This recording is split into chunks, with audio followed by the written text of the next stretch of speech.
일어나 여호와께 노래하며 우리의 구원의 반석을 향하여 즐거이 외치자. 우리가 감사함으로 그 앞에 나아가며 시를 지어 즐거이 그를 노래하자. 여호와는 크신 하나님이시요 모든 신들보다 크신 왕이시기 때문이로다. 아멘. 사랑하시는 아버지 하나님, 주께서 한 주간도 저를 보살펴 주시고 또 안전하게 지켜주심을 감사드립니다. 오늘 거룩하고 복된 주의 날, 우리의 발걸음과 우리의 마음을 주께를 향하게 하시고 주의 전에 모여 정성껏 예배드리게 하심을 감사드립니다. 이 시간 예배를 통하여 하나님 영광 받아주시고 이 자리에 함께한 주의 백성들에게 주의 은혜와 말씀, 주의 치유를 허락하여 주셔서 어려운 때 우리 하나님의 거룩한 백성으로서의 합당한 삶을 살아갈 수 있게 하옵소서. 하지만 보이지 않는 손길들이 있습니다. 하나님 저들을 사랑하여 주시고 우리가 어디에 있든지 뭘 하든지 하나님과의 바른 관계를 위해서 우리가 노력할 부분은 노력하고 우리가 할 수 없는 부분은 주의 은혜로서 인도하옵소서. 주님, 세상이 혼란스럽고 어지러운 가운데 있고 많은 두려움과 위협들이 이 산재한 가운데 있습니다. 그럴지라도 하나님께서 우리의 선한 목자가 되어주시고 우리 앞길을 인도하심을 믿습니다. 우리 마음이 참으로 상황에 따라 흔들리지 않게 하시고 변치 않은 믿음, 반석 같은 믿음 갖고 살 수 있게 하옵소서. 오늘도 주님 예배 시종을 주님께 맡기오니 홀로 영광 받아 주옵소서. 우리 구주 예수님 이름으로 기원하옵나이다. 아멘. 네, 함께 27장 찬양 드리겠습니다.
기도하겠습니다. 하늘에 계신 우리 아버지, 아버지 이름을 거룩하게 하시며 아버지의 나라가 오게 하시며 아버지의 뜻이 하늘에서와 같이 땅에서도 이루어지게 하소서.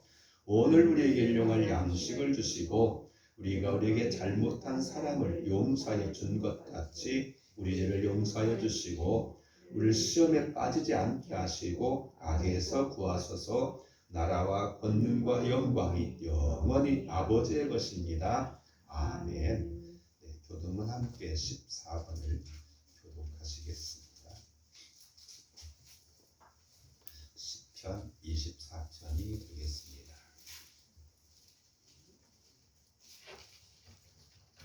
땅과 거기에 충만한 것과 세계와 그 가운데 사는 자들은 다 여호와의 것이로다. 여호와께서 그 틀을 바다에 세우시며 강물 위에 건설하셨도다. 여호와의 산에 오를 자가 누구며 그의 거룩한 곳에 설 자가 누구인가? 그 손이 깨끗하며 마음이 정갈하며 뜻이 한 사람들에 두지 아니하며 거짓을 세하지 않는 자로다. 그는 여호와께 복을 받고 구원의 하나님께 의를 얻으리니 이는 여호와를 찾는 족속이요 야곱의 하나님을 누구를 구하는 자로다. 문들아 너의 머리를 들지어다. 영원한 문들아 들릴지어다. 영광의 왕이 들어가시리로다. 영광의 왕이 누구시냐? 아무도 여호와시오 전쟁의 여호와시오. 문들아 너의 머리를 들지어다. 영원한 문들아 들릴지어다. 영광의 왕이 들어가시리로다. 영광의 왕이 누구시냐? 만군의 여호와께서 곧 영광의 왕이시로다. 아멘. 우리 함께 89장 찬송 드리고 예배를 위해서 백성 권사님 기도해 주시겠습니다. 89장 샤론의 꽃 예수.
사랑이 많으신 아버지 하나님, 어두운 밤이 지나면 밝은 아침이 오듯이 추운 겨울을 보낸 저희 이 좋은 계절에 성전으로 불러주셔서 천지를 주관하시는 하나님 아버지께 찬양하게 하시니 감사를 드립니다.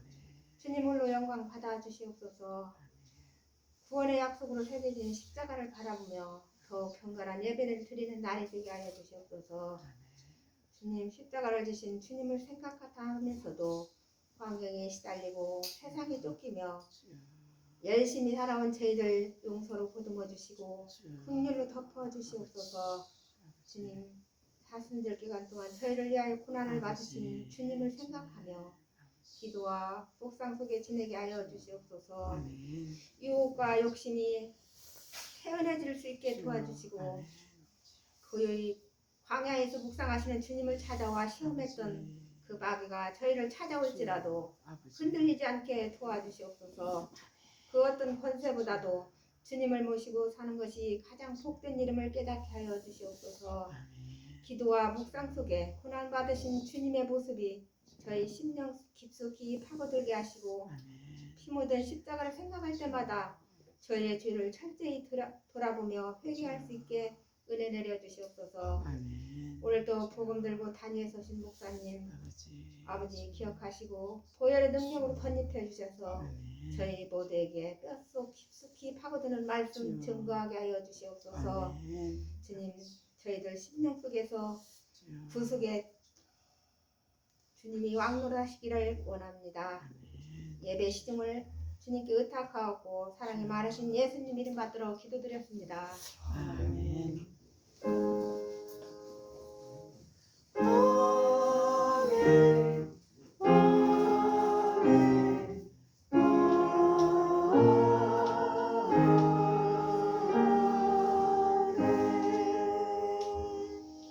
성경 말씀 구약 성경 예레미야서가 되겠습니다. 32장 예레미야 32장 6절에서 15절까지 말씀을 함께 교독하시겠습니다.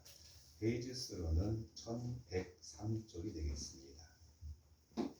구약 성경 예레미야서 32장 6절에서 15절까지 말씀 1103쪽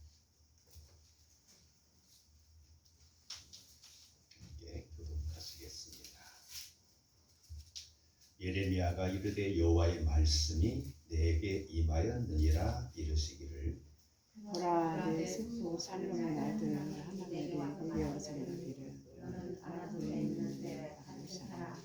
이 기업을 볼 권리가 내게 있느니라 하리라 하시더니 여호와의 말씀과 같이 나의 숙부의 아들 하나멜이 시대 뜰 안 나에게 와서 이르되 청하노니 너는 베냐민 땅 아나돗에 있는 나의 밭을 사라.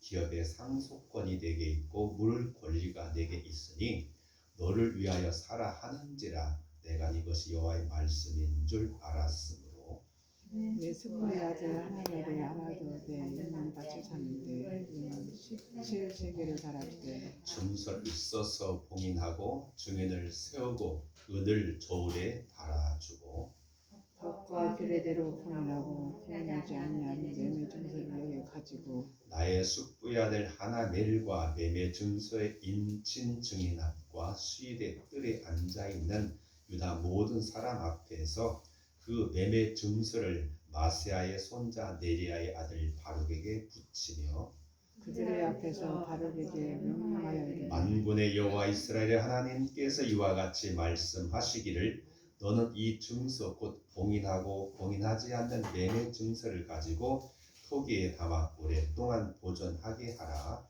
만군의 여호와 이스라엘 하나님께서 이와 같이 말씀하시나 사람이 이 땅에서 집과 밭과 포도는 시살게 되리라 하신다. 아멘. 우리 함께 찬송 함께 찬양 드리겠습니다. 156장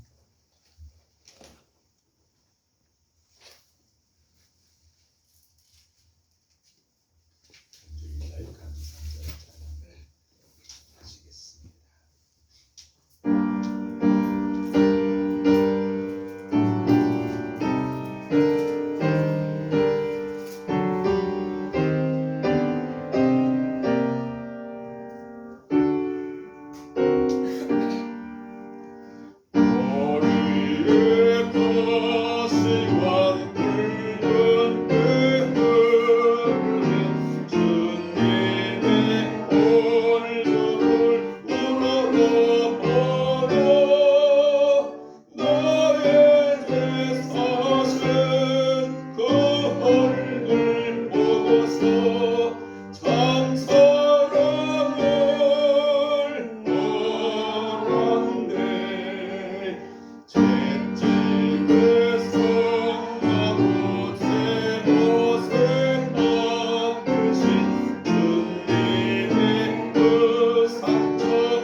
전쟁을 통해서 더 이상 우리 이제 지구를 우리가 글로벌 또 지구촌이라고 말하는 그런 것들을 통해서 상관없는 이야기가 아니라 요즘은 온 세계가 서로 연결되어져 있는 그런 현상을 많이 보게 됩니다. 당장 그 일로 인해서 기름값이 계속 치솟게 되어지죠. 러시아에서 가스 또는 기름을 이제 유럽 쪽에 놔야 되는데 그걸 막아버리니까 상대적으로 계속 수요는 있는데 공급이 부족하다 보니까 가격이 올라가게 되어집니다. 그것뿐만이 아니죠. 지금 공사장에서는 시멘트 문제가 생깁니다. 네미콘을 생산하는 데 있어서 러시아에서 나오는 그런 것들이 많이 재료가 필요한데 그것을 다 막아버리다 보니까 그것을 들어올 때가 갑자기 생길 수가 없죠. 그러다 보니까 지금 대란이 일어나가지고 이 공사장이 중지되는 그런 사태들이 많이 일어나게 되어지고 그것만이 아니라 또 지금 우크라이나 같은 데는 밀 보리 생산이 많이 하는 그런 농업지구입니다. 그런 데서 해야 되는데 또 그런 식량의 문제를 비롯해서 어느 한 부분만이 아니라 모두가 서로 연결되어져 있는 그런 세상. 그래서 평화롭지만은 언제든지 터질 수 있는 화약고도 같은 그런 분위기가 보게 되어집니다. 우리가 몇 년 전만 하더라도 시리아의 난민들이 시리아를 빠져나가서 살려고 보트피플 같은 것을 행해서 지중해를 갖다 건너다가 한 가족 수백 명들이 이렇게 지중해 바다에 빠져 죽는 모습들을 우리는 목도할 수 있었고 또 어느 나라는 국경에서 막아가지고 오도가도 못하는 그런 신세가 되는 걸 보게 됩니다. 오늘 우리는 나름대로 항상 어렵고 힘들다 생각하는데 갑작스런 그런 전쟁이나 예기치 못했던 그런 불의의 사건을 보게 되면 그래도 오늘 이 정도면은 우리가 다행이다라는 생각을 갖게 되어집니다. 지금 현재 우크라이나 같은 경우도 현재 그 나라를 빠져나간 백성들이 400만 명 이상이 된다고 말하고 있고 어느 도시는 완전히 포위되어 있기 때문에 나가고 싶어도 나갈 수도 없는 안에 살 수도 없고 나갈 수도 없는 그런 궁지에 빠져가지고 협상을 통해서 그들 빠져나갈 수 있는 민간인들이 빠져나갈 수 있는 그런 통로만이라도 허락해달라고 하는 협상을 우리가 보게 되어집니다. 참 이런 과정들을 보게 되면 참 안타깝고 답답하기 짝이 없습니다. 우리가 여러분들 뉴스를 보는 것처럼 어제는 또 북한 김여정이가 남한에 대해서 허튼 소리하면 가만 안 두겠다라고 하는 위협적인 말을 통해서 새로운 정부와 나를 세우고 있는 그런 분위기가 되게 됩니다. 왜냐하면 윤석열 대표자가 지난번에 말했던 것처럼 선제 타격이라고 하는 그런 것을 선 국방부 장관이 하자 그렇습니다. 북한에서는 핵을 가지고 있고 핵을 쏠 수 있는 미사일을 소유하고 있습니다. 이 조그마한 이 한반도에서 핵이 터지게 되면 도망갈 데도 없고 대처하기가 어렵습니다. 계속 그의 유혹 속에서 우리는 불안해하면서 살아갈 수밖에 없는 입장이기 때문에 근데 핵을 하기 위해서는 여러 징후들이 있기 때문에 우리는 참으로 눈을 번득이면서 그걸 주시하고 있습니다. 쉽지 않은 것은 이동식 발사대가 있기 때문에 그렇습니다. 그래서 언제든지 차를 싣고 다니면서 그들이 원할 때 어느 장소에 쏘면은 가는데 북한 전체를 우리가 다 그걸 볼 수가 없잖아요. 특별히 북한은 지하 땅굴이 많이 개발되어져 있고 거의 대부분의 모든 무기들이 그 속에 숨겨져 있기 때문에 인공위성에서 아무리 눈을 부릅뜨고 봐도 땅속까지는 볼 수 없어서 제한적입니다. 그래서 여전히 위협이 상존해 있고 저 우크라이나나 또는 아프가니스탄 이런 사건들을 통해서 언제 그 불덩구리에게도 튈지 모르는 그런 불안함이 우리 안에 있게 되어지는 거죠. 전쟁이 발발했을 때 가장 먼저 우리 눈길을 끌었던 것 중에 하나가 뭡니까? 보니까 가장 많은 사람들이 은행 앞에 줄 서 있었던 것이었습니다. 우리는 대다수의 사람들이 은행들을 이용합니다. 왜냐하면 현금을 가지고 보관하기가 어렵기 때문에 잊어버리면 안 되기 때문에 은행이 안전하죠. 근데 그 전쟁이 나면은 이게 어떻게 될지 모르고 당장 어떤 변화에도 내가 돈이 있어야 어디 가든지 뭐 물건을 사든지 또 살아갈 수 있기 때문에 줄 서가지고 그것에 돈을 찾으려고 하게 되어지는 거죠. 그렇습니다. 근데 오늘 성경 말씀을 통해서 보면은 그 예레미야 선지자에게 찾아온 사람이 있습니다. 사천관인 이제 사람이었는데 하나멜이라고 하는 사람이 지금 시대 뜰 감옥에 갇혀 있는 예레미야를 찾아와서 하는 그런 이야기를 보면은 참 기가 막힌 걸 보게 됩니다. 예레미야 선지자에게는 여러 가지 별명이 있는데 그 가운데 하나는 눈물의 선지자라고 하는 그런 별명이 있습니다. 물론 선지자들은 항상 당대 사람들에게, 특별히 지도자들에게 인기를 얻지 못했습니다. 왜냐하면 항상 그 권력과 또 하나님의 말씀과의 상충되는 일이 많이 있기 때문에 그렇습니다. 권력자는 자기 힘을 과시하고 또 자기가 원하는 대로 살기를 원하는 반면에, 그러나 하나님께서는 그 모든 일을 정의롭게 공의 가운데에서 사람으로 말씀 가운데 행하기를 원하기 때문에 서로 부딪힐 수밖에 없게 되는 거죠. 요즘 같으면은 여러 신문이나 또는 여러 가지 방송이나 이런 걸 통해서 여러 다양한 의견들이 사람들에게 전해줄 수 있지만 옛날에는 그게 없잖아요. 그래서 이런 민중과 정의를 선포하는 일을 바로 하나님께서는 그의 종 선지자를 통해서 당대의 권력자들에게 이것은 이렇고 저건 저렇다고 잘못된 것을 지적함으로써 공의를 세우고 정의를 세워가는 게 하나님의 한 방편이었습니다. 그러다 보니까 자연히 인기가 없게 되는 거죠. 더군다나 이 예레미야 선지자는 어떤 말을 하게 됐냐면, 지금 이 유다라고 하는 나라, 이미 북왕족 이스라엘은 망해버려가지고 다 아수르가 절명해가지고 그 사람들의 대부분 많은 사람들 외국 다 끌려나가 버렸어요. 그 백성들은 오히려 다른 데 산 사람이 그 땅을 차지하고 사는 그런 입장입니다.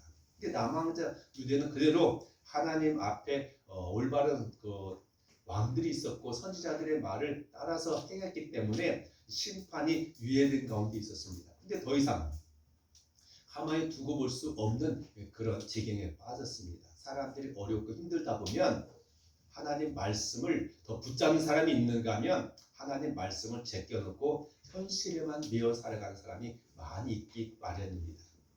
내가 살고 봐야지, 내 발등에 떨어지는 불을 끄야 되지 라고 하는 그런 생각 속에서 살다 보니까 점점 하나님께 대한 그런 경건이 없어지게 되고 말씀을 무시하는 그런 것이 전체로 퍼져가는 그런 상황이 되었습니다. 그것이 안타까워서 예레미야 선지자는 자기 몸을 통해서 또 말을 통해서 너희들이 이렇게 살다가는 하나님으로부터 더 이상 보호받지 못하고 망할 수밖에 없거다. 생각해 보세요. 나라가 망한다고 말하면 누가 좋아하겠습니까? 왕이 좋아하겠습니까? 백성들이 좋아하겠습니까? 근데 하나님의 말씀에 따라서 우리가 그러면 무엇이 고쳐야 되고 무엇이 잘못되는가를 개선하기보다는 어떻게 했습니까? 여론을 갖다 잠재웠어요. 과거에 군사정권은 그렇습니다. 그래서 이 방송국에다가 또는 신문사마다 안기부 기관들이 가가지고 모든 걸 발표하기 전에 다 검열해가지고 이건 카트, 이것을 아무리 준비한 기자들이 어떤 사실을 가져도 방송하지 못하게 다 막아버렸습니다. 심지어는 학생들 학교마다 그때는 막 탱크가 들어와 있었잖아요. 전주에 있을 때도 마찬가지인데 대학교마다 탱크가 대학교 안에 있어가지고 군인들이 그곳에서 그 데모하지 못하도록 방비했던 그런 시절이 바로 멀지 않습니다. 한 30-40년 전에 있었던 우리나라의 현실이었습니다. 그만큼 권세자들은 올바른 소리에 대해서 자기에 반하는 여론에 대해서 좋아하지 않아. 그래서 그들이 취했던 행동이 뭡니까? 망한다고 외치는 저 입을 막아야겠다 해가지고 지금 예레미야를 가둬가지고 시대 감옥 안에 집어넣은 거예요. 그래서 지금 이 갇혀있는 이 예레미야, 사실 예레미야가 뭔 잘못이 있습니까? 하나님께서 하라는 말씀들을 전한 것밖에 없는데 사람들이 그 말씀을 듣고 회개하고 하나님 앞에 용서를 구하고 이 구원을 기대하는 것이 아니라 듣기 싫다 해가지고 그를 감옥에 가둬가지고 그 입을 막아버렸어요. 그런 예레미야에게 친척이 사톤이 찾아왔어요. 그래서 제시한 게 뭡니까? 오늘 본문에 보면 참 기가 막혀요. 야, 내가 지금 땅을 팔아야 되는데 당신 내 땅 좀 사. 지금 감옥에 갇혀가지고 이 감옥 안에 그냥 여기 있다가 죽을런지 어쩌는지 모르는 그런 절박한 상황. 특별히 예레미야는 이 나라가 망한다고 선포한 선지자 앞에 와가지고 하나멜은 뭐라고 해요? 내 땅 좀 사라, 내 밭 좀 사라. 참 정말로 굉장히 처세를 잘하는 사람 같아요. 이 사람은 세상을 잘 보면서 어떠하든지 어떤 속된 말로 하면은 정말 절간에 가서도 고기 얻어먹을 사람 같이 여기지는 거죠. 기회를 잘 본 거죠. 뭐 어차피 당신 뭐 그래 내가 보니까 선지자 노릇도 하고 또 돈 좀 있었던 것 같은데 그 돈이라도 내가 지금 내가 어려운 내가 사용하겠다고 하는 의도 속에서 그를 쫓아와요. 근데 유대의 법은요, 특별히 제사장의 그 가족은 법이 있어요. 그게 뭐냐면 땅도 함부로 못 팔아요. 제사장은 제사장들끼리 그 친족 가운데 가장 우선순위대로 당신 이 땅 좀 사십시오. 아니면 그 다음 순서에 따라서 그 서열이 있어가지고 그 사람들이 팔지 함부로 뭐 요즘 부동산 투기처럼 뭐 저기 외지 사람 도인 사람 가지고 살 수가 없는 거예요. 법이. 왜냐하면 원래 하나님의 누구 때 하나님은 이 이스라엘 모든 땅을 하나님이 소유권을 가지고 있고 우리는 관리자이기 때문에 그렇게 할 수가 없어요. 그래서 그 우선순위가 바로 예레미야였고 예레미야한테 쫓아와가지고 감옥에 갇혀있는 그에게 하나벨은 와가지고 내 땅을 사라고 권리가 너에게 있으니까 네가 사라고 하고 있는 거예요. 여러분 입장을 바꿔놓고 내가 예레미야라고 한다면 이렇게 사촌이라고 찾아와가지고 땅 사라고 한 그 사람한테 그래 내가 사주지 뭐 이렇게 하겠습니까? 참 그래요. 우리 이 사건을 통해서 보면은 참 이해할 수 없는 그런 부분이 있다고 생각이 되어집니다. 예레미야 선지자는 자기 나라가 망한다라고 예언을 선포했던 선지자예요. 예레미야 헛된 소리 한 게 아니에요. 자기 나라는 망할 거예요. 그런데 그 땅을 사서 뭐 할 거예요? 요즘에 조금 바꿔가지고 그렇게 생각해봐요. 지금 그 전쟁이 나가지고 막 피해자들 여러분들 TV 봤잖아요. 아파트가 다 파괴되고 병원이 파괴되고 학교가 파괴되고 파괴돼 버려가지고 그 사람들 도저히 살 수 없다 해가지고 그냥 그동안 일궈놨던 모든 걸 기업체든 사업이든 집이든 다 그냥 빈몸으로 그냥 나가는 거잖아요. 그냥 목숨이라도 살아야지. 거기서 봐야 죽을 것 같으니까 뭐 재산이고 뭐고 지금 부동산은 아무 의미가 없는 거예요. 모르겠는데도 거기 가서 참 우크라이나 가가지고 여러분 내가 여러분의 집을 사겠습니다. 땅 사겠습니다. 파십시오 하면 아이고 할렐루야 하고 다 팔 거예요. 얼마든지 그냥 우리가 내가 준다고 하는데 다 받은 팔 거예요. 그 땅 사서 뭐 할 거예요? 망해버린 나라 앞에. 지금 예레미야의 처지가 그런 거예요. 지금 이 나라는 망할 거라고 하나님 이미 선포했고 또 자기 자신은 지금 어때요? 감옥에 갇혀 있어. 내 생명도 어떻게 될지 모르는 그런 비참한 처지에 있는데 그를 찾아와가지고 땅 사람 사람도 그렇고 또 하나는 그런 예언을 했던 예레미야에게 찾아온 거죠. 근데 정말로 중요한 것은 그렇게 예언해봤자 소용없어. 사람들이 안 들어요. 믿지 않습니다. 네가 잘못한 거 너가 간첩이야. 오히려 그를 그렇게 모함하고 감옥에 가뒀다는 사실이죠. 근데요 하나님께서는 여기서 오늘 본문에 보니까 이 밭을 사게 되는데 어떻게 샀어요? 하나님께서 예레미야에게 그 밭 사? 그렇게 사인을 줬어요.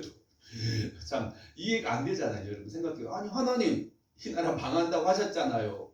그리고 지금 내가 이 감옥에 갇혀 있잖아요. 하나님 그걸 사라고요? 참 이상하지 않습니까? 그렇게 말하고 있어요. 바로 오늘 본문에 보면은 8절에 이렇게 말합니다. 여호와의 말씀과 같이 나의 숙부의 아들 하나멜의 시대 뜰 안에 있는 나에게 와서 청하노니 너는 베냐민 땅 아나돗에 있는 나의 밭을 사라. 기업의 상속권이 내게 있고 물을 권리가 내게 있으니 너를 위하여 사라 하는지라. 내가 이것이 여호와의 말씀인 줄 알았으므로. 참 그래요. 이런 결정적인 순간에 하나님은 예레미야 선지자에게 그 밭을 사라고 사인을 보냈고 그 말씀을 듣고 예레미야는 순종해가지고 그 밭을 샀다라고 말씀하고 있어요. 요즘 여러분 그래요. 참 오늘 우리가 하나님 말씀에 대한 많은 걸 알고 있고 또 우리가 외우기도 합니다. 듣기도 하고 그랬습니다.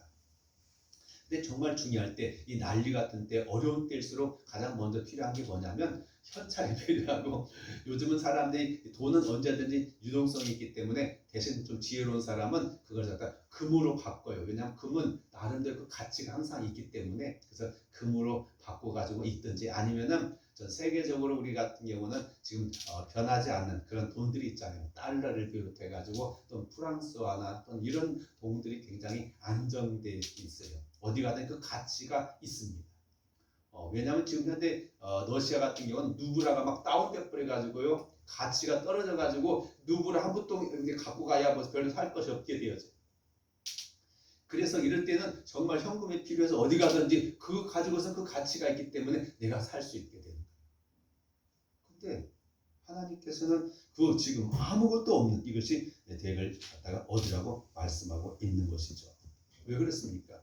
하나님께 그걸 통해서 그냥 단순히 예레미야 가정의 부동산의 거래가 중요한 게 아니라 지금 예레미야를 주시하고 있는 그의 말을 듣고 있고 그의 상황에 대해서 관심을 가지고 있는 사람들에게 또 다른 메시지를 전하고자 하는 것입니다.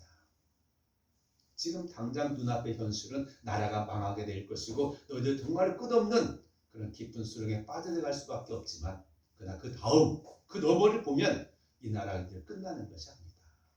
지금의 고난과 지금의 어려움과 지금의 절망의 상황이 그냥 끝으로 나는 것이 아니라 미래 더 그 이면을 보면은 또다시 이 사람 이 땅에 회복되어 줄 수 있다라고 하는 그런 것을 어떻게 알았어요? 하나님의 말씀을 통해서.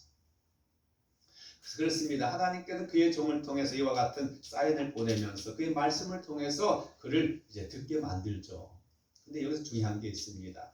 오늘날은 여러분, 우리가 그때처럼 오늘도 하나님께서 내가 부동산 있다고 사면은 이거 올르겠습니까? 이거 떨어지겠습니까? 사인 받아가 사면은 뭐 실패할 리가 없겠습니다만은, 그러나 여러분, 우리는 더 훨씬 좋은 세상에 살고 있음을 감사하게 여겨야 돼요. 왜냐하면 그때는 성경이 없었어요. 성경이 없었어요. 예레미야 시대만 하더라도 기껏 있어봐야 모세오경 정도만 있을 것이, 이것을 지금처럼 책으로 만들어가지고 들고 다닐 수 있는 여건이 아니에요. 그래서 하나님께서는 긴급한 순간에 그에게 직접적인 그런 어떤 말씀을 통해서, 특별한 방법을 통해서 이와 같이 사인을 보내는 거죠. 그래서 이것을 사게 되어졌던 것을 우리가 알게 되어진다고 하는 사실이죠. 하나님께는 그 이면을 사람들에게 보여주고 있는 거죠. 야, 지금 너희들이 하나님께 불순종하고 또 여러 가지 국제 정세를 통해서 너희와 같이 어려움 당하지만 이것을 끝장나는 것이 아니라 그 이면에, 그 이후에는 다시금 너희 백성 이 땅에 돌아와서 자기 땅을 개간하게 될 것이고 농사를 짓게 될 것이고 다시금 하나님의 거룩한 백성으로서 살 수 있는 희망이 있다라고 전하고 싶은 것이 바로 예레미야의 이 거래를 통해서 보여주고자 했던 것을 우리가 주목할 필요가 있다고 하는 사실입니다. 아멘. 예레미야는 그 하나님의 말씀을 믿었습니다.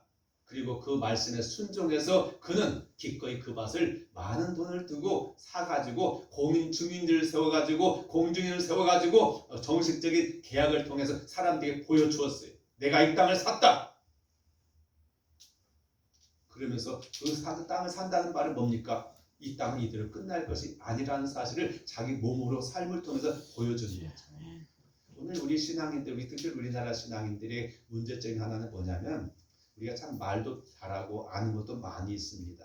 그러나 정말 중요한 건 우리 생활 속에서 우리가 정말로 성도로서 하나님의 거룩한 백성으로서의 합당한 행동을 우리가 살고 있느냐가 굉장히 문제죠. 왜냐하면 교회 안 다닌 사람들은 우리들을 주목하는 가운데 있습니다. 어떻게 처신하고 있고 어떤 말을 하고 있고 어떻게 사느냐에 대해서 그들은 굉장히 주의 깊게 보고 있어요.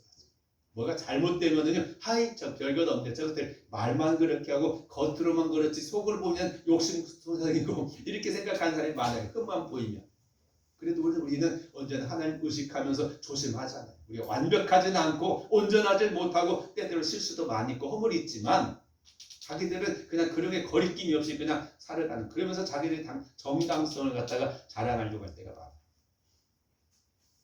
그러나 예레미야는 하나님의 말씀을 믿었고 실행했어요. 오늘 우리가 자자되게 바로 그겁니다. 사람들이 우리가 하나님께서 어떻게 말씀하시든지 내 생각과 그리고 내가 보는 여러 가지 분석을 봐가지고는 이거 손해나는 장사 아닙니까? 망하는 짓이지. 망하는 나라 속에서 감옥에 갇혀있는 그가 이걸 쳐냈어야는 이건 아무것도 아닌 거예요. 그냥 던지는 거나 마찬가지예요.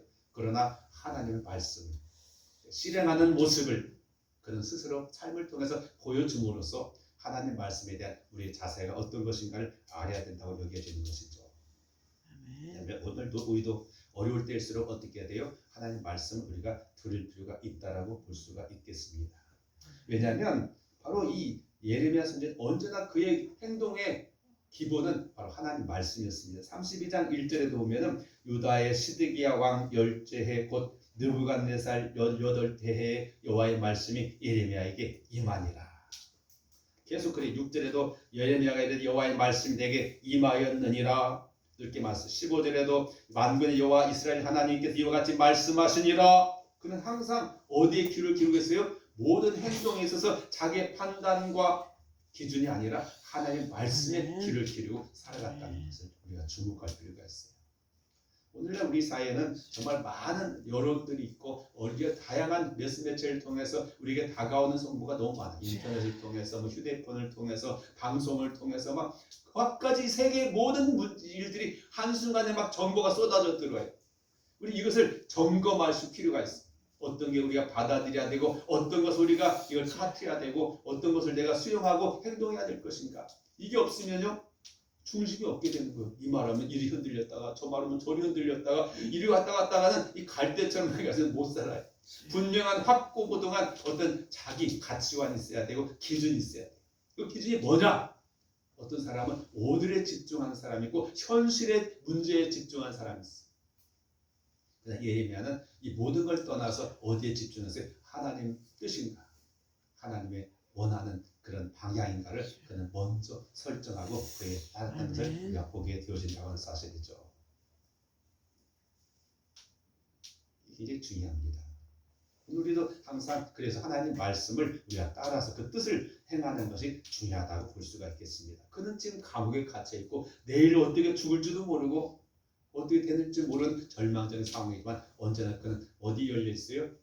그의 몸은 감옥이라고 하는 곳에 갇혀 있지만 그의 생각과 그의 정신은 하나님 말씀과 연결되어져 있어요. 오늘도 가장 중요한 게 그겁니다.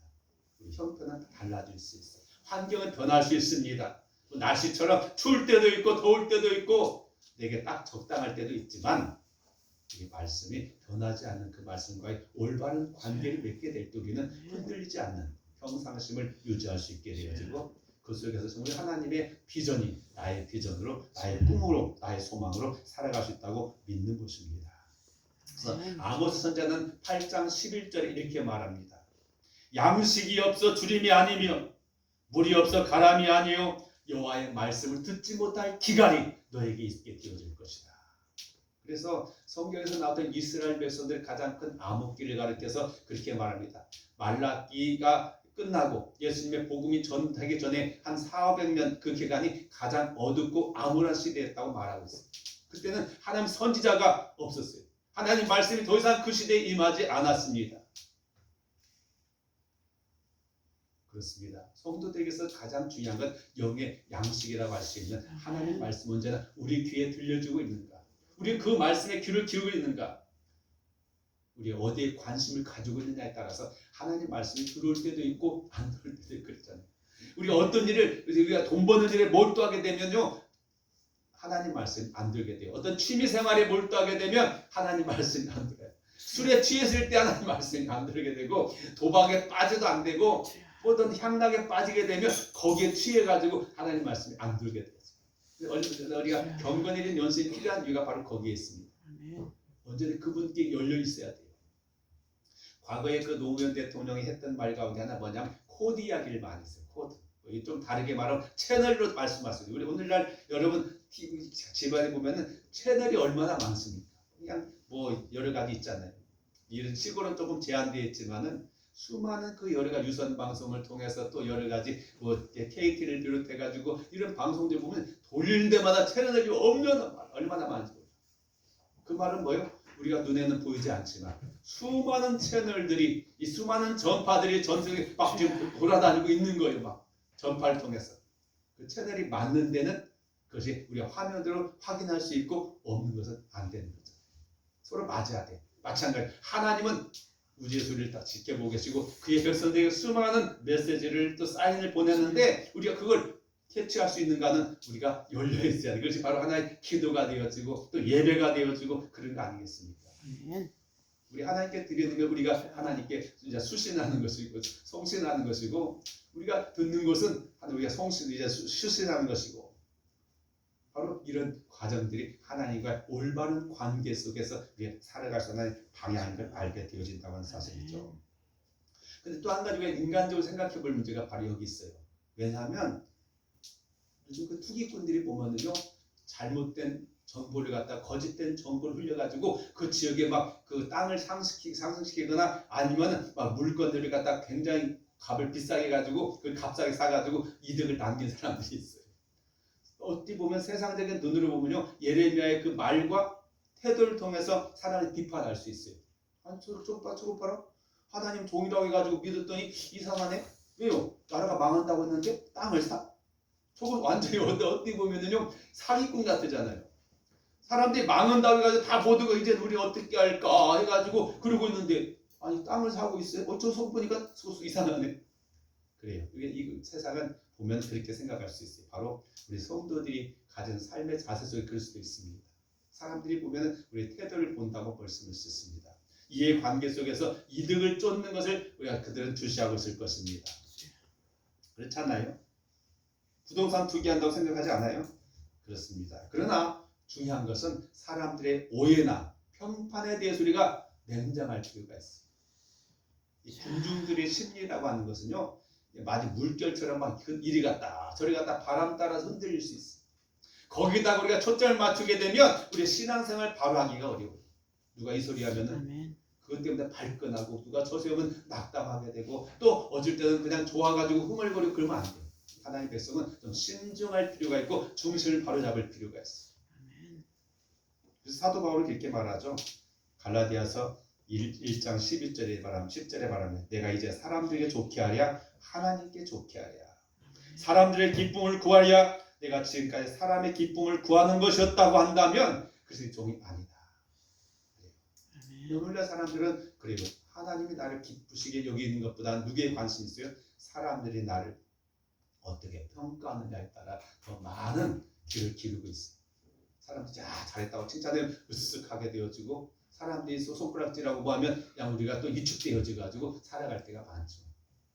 그러나 그것은요 표면적인 부분에서만 그렇게 알 수 있고 정말 중요한 건 하나님께서 나를 어떻게 받아들일 수 있느냐가 중요하죠.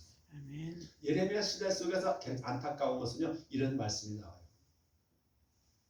소돔과 고모라 성이 멸망할 때 왜 멸망했어요?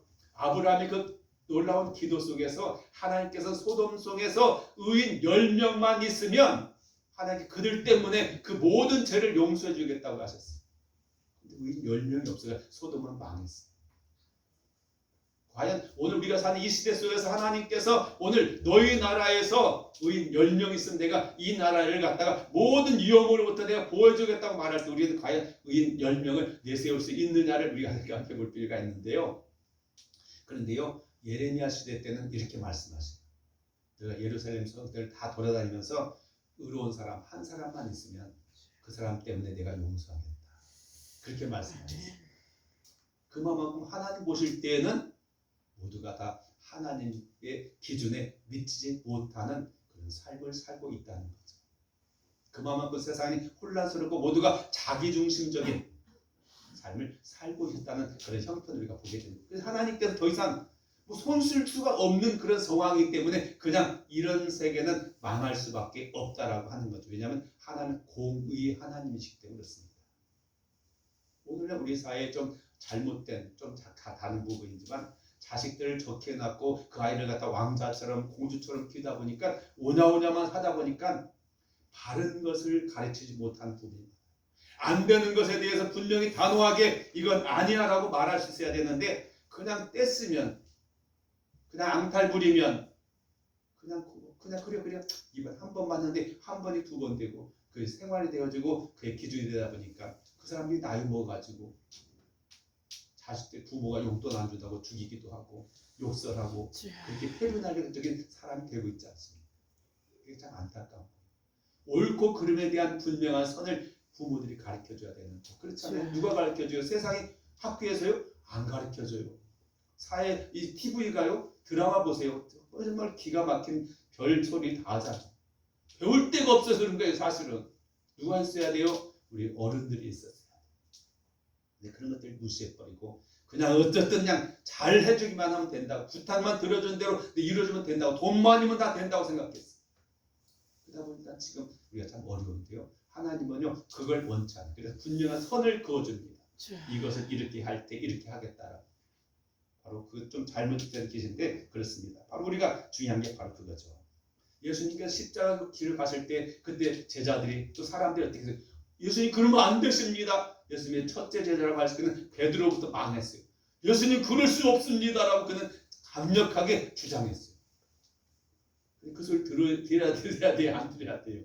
예수님은 그분의 확고한 길이 있었어요. 그걸만이 세상을 구원할 수 있는 길이고 그것만이 바로 우리로 하여금 하나님의 사랑을 나타내는 것이기 때문에 말했어요. 그래서 예수님은 기도할 때 뭐라고 했어요? 아버지여 내 뜻대로 마옵시고 아버지의 뜻대로 하옵소서. 정말 이제 우리가 점점 혼란의 시대가 일어나고 있을 때 우리는 어떻게 됩니까? 이럴 때일수록 더 하나님 안에서 진리 가운데 살아가는 게 굉장히 중요하다라고 볼 수가 있겠습니다. 여러분, 그리고 정말 중요한 것은 우리가 사실 나이 드신 우리들은 어떻게 합니까? 아까 오면서 우리 김현자 집사님이 어머니 이야기를 이렇게 하고 이제 우리 어른들의 이야기를 많이 했잖아요. 어떻게 하든 내가 죽는 순간까지라도 자기 자손들에게 피해가 안 가도록 하는 그런 어른들의 마음. 그분들 그렇게 사셨어요. 정말 희생하면서 우리가 못 배운 것을 갖다 자식들한테 물려주지 않게 해서 우리가 저 같은 그 가난의 극심한 어려움을 물려주지 않게 해서 내 한 몸 부서지더라도 정말 잠 안 자고 정말 고생하면서 정말로 병드는 것을 알면서도 쉬지 못하고 그렇게 해가지고 오늘 이 불을 이어놨어요. 근데 그 불을 물려받은 사람들이 그런 고생에 대해서 그건 꼰대들의 이야기고 옛날 이야기지 라고 말하고 전혀 그 공과를 인정해주지 않고 우리 지금 현재 내가 부족한 거에 대해서 불만을 말하고 있는 그런 시대가 되고 있어요. 안타깝습니다. 물론 어디 인정받고자 하는 것은 전혀 아니잖아요. 그 희생들이 그 모든 노고들이 그러나 중요한 것은 이 치열한 경쟁 세계가 되는 이 시대 속에서 그런 마음가짐으로 어떻게 그 경쟁에 살아남으려고 한다면 그런 정신을 배워야 되는데 그런 것들은 관계없게 되어지고 그냥 누리기만을 바라는 그런 시대가 될 때 뭐 넘어지는 건 한순간 아닙니까? 쌓아 올리는 게 힘들지 무너지는 건 한순간에 무너질 수밖에 없는 그런 어려움이 있는 걸 보게 됩니다. 그래요. 정말 중요한 것은 우리 하나님 앞에서 올바른 삶을 살아가는 게 굉장히 중요하다 그렇게 여겨집니다. 예레미야도 사실 그랬습니다. 예레미야도 이렇게 말하고 있어요. 25절에 보면요. 이렇게 말해요. 자기가 지금 하나님 말씀 순종하게 수종했는데요. 이렇게 막 25절 주여와여 주께서 내게 은으로 밭을 사며 증인을 세우라 하셨으나 이 성은 갈대아인의 손에 넘기신 바 되었나이다. 사람이기 때문에 아니 하나님 사라고 해서 내가 순종했습니다마는 하나님 이 땅 갈대아인들에게 넘어간다는데요. 하나님 말씀하셨잖아요. 그렇게 이의를 제기하여 그렇잖아요. 그랬더니 하나님께서 이렇게 말씀하십니다. 바로 27절 나는 여호와요 모든 육체의 하나님이라 내가 할 수 없는 일이 있겠느냐. 그래요. 이게 중요한 거죠. 우리 여기서 어떻게 해야 돼요? 하나님을 신뢰해야 돼요. 그분의 선택은, 그분의 판단은, 그분의 결정은 내가 생각하는 것 이상으로 뛰어나시오. 내가 하겠다는데, 내가 그렇게 한다는데 뭐가 장애가 될 수 있냐는 거죠. 그렇습니다. 때때로 우리는 이해하지 못하는 상황 속에 하나님을 전적으로 신뢰하면서 주님 뜻대로 순종하게 하옵소서 해야 되지 않겠습니까? 기도드리겠습니다. 사랑하시는 아버지 하나님, 우리가 삶을 살아가다 보면 나름대로 열심히 수고하는 결과에 대해 기대도 갖게 됩니다. 그러나 때로는 우리의 기대와 어긋나는 상황 속에서 또 어려움 속에서 좌절할 때가 있고 실망할 때가 많이 있습니다. 예레미야 선지자는 하나님 말씀을 정말 바로 행하였고 그리고 전하는 선지자였지만 가장 어렵고 힘겨울 때 또 이해할 수 없는 그런 상황 속에서 하나님의 말씀을 붙들고 순종하는 모습 속에서 참 신앙인의 자세를 우리 사람들 앞에 나타냈던 것처럼 오늘 또한 우리 그렇게 살아갈 수 있는 믿음을 주시옵소서. 그것만이 바른 길이고 그것만이 나만 사는 것이 아니라 다른 사람들 위한 바른 교훈의 길임을 알게 하옵소서. 예수님 이름으로 기도드리옵나이다. 아멘. 아멘. 예, 302장 함께 찬송 드리겠습니다.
사순절 기간이고 그러나 또 부활절이 있는 그런 기간입니다. 우리가 부활의 그런 주님을 소망하면서 견뎌 나갈 수 있길 원합니다. 헌금광고 드립니다. 김은자 집사님 감사드렸습니다. 이혜성 권사님 저희 가정에서 감사의 도시체복에 11조 드렸습니다. 드린 예물 하나님께 감사하게 돌리겠습니다. 좋으신 하나님 우리 삶을 붙들어 주시고 또 미래도 우리 하나님께서 지켜주시고 인도하심을 믿습니다. 오늘도 이와 같이 주님께 감사 예물 드린 손길들 그 믿음 보시고 그 삶을 보시고 아름다운 길로 복된 길로 인도하옵소서. 우리 구 예수님의 이름으로 감사하며 축복 기도드립니다. 아멘. 또 돌아보면서 안무하시고 일어나셔서 308장 함께 찬송 드리고 축복드리면서 마치겠습니다. 308장 내 평생 살아온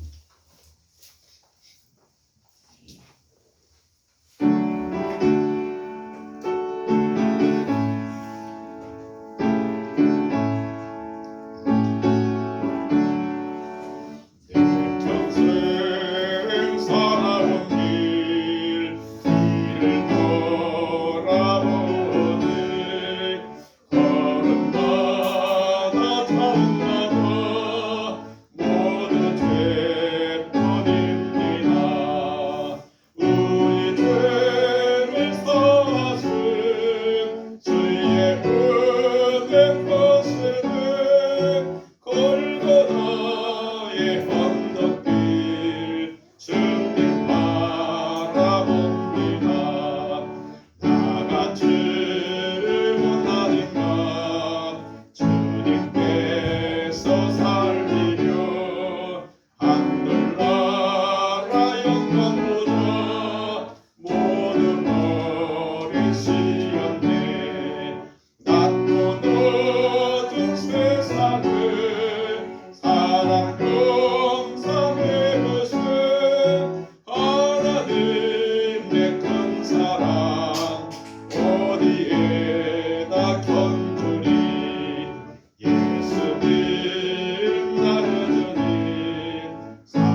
말씀 따라 살겠네. 아멘. 기도드립니다. 어렵고 힘겨울 때일수록 앞이 보이지 않고 미래에 대한 전망이 힘이 들수록 우리가 정말로 귀를 기울여야 될 것이 하나님 말씀이며 주의 뜻임을 알게 하옵소서. 아버지 하나님, 우리가 육신의 생각, 사람이 여론을 따라 행동하지 않게 하시고 진리의 말씀이신 하나님, 그의 뜻을 따라 순종하는 삶을 살아감으로써 하나님 인도하심과 돌보심 가운데 미래를 준비하는 삶이 되게 하옵소서. 이제는 우리 구주 예수 그리스도의 은혜와 아버지 하나님의 극진하신 사랑하심과 성령의 내주 감동 역사하신 은혜가 오늘도 주님께 예배드린 모든 성도 가정 이 교회 그리고 이 나라 위의 친구들 영원히 함께 하실 간절히 축원하옵나이다. 아멘.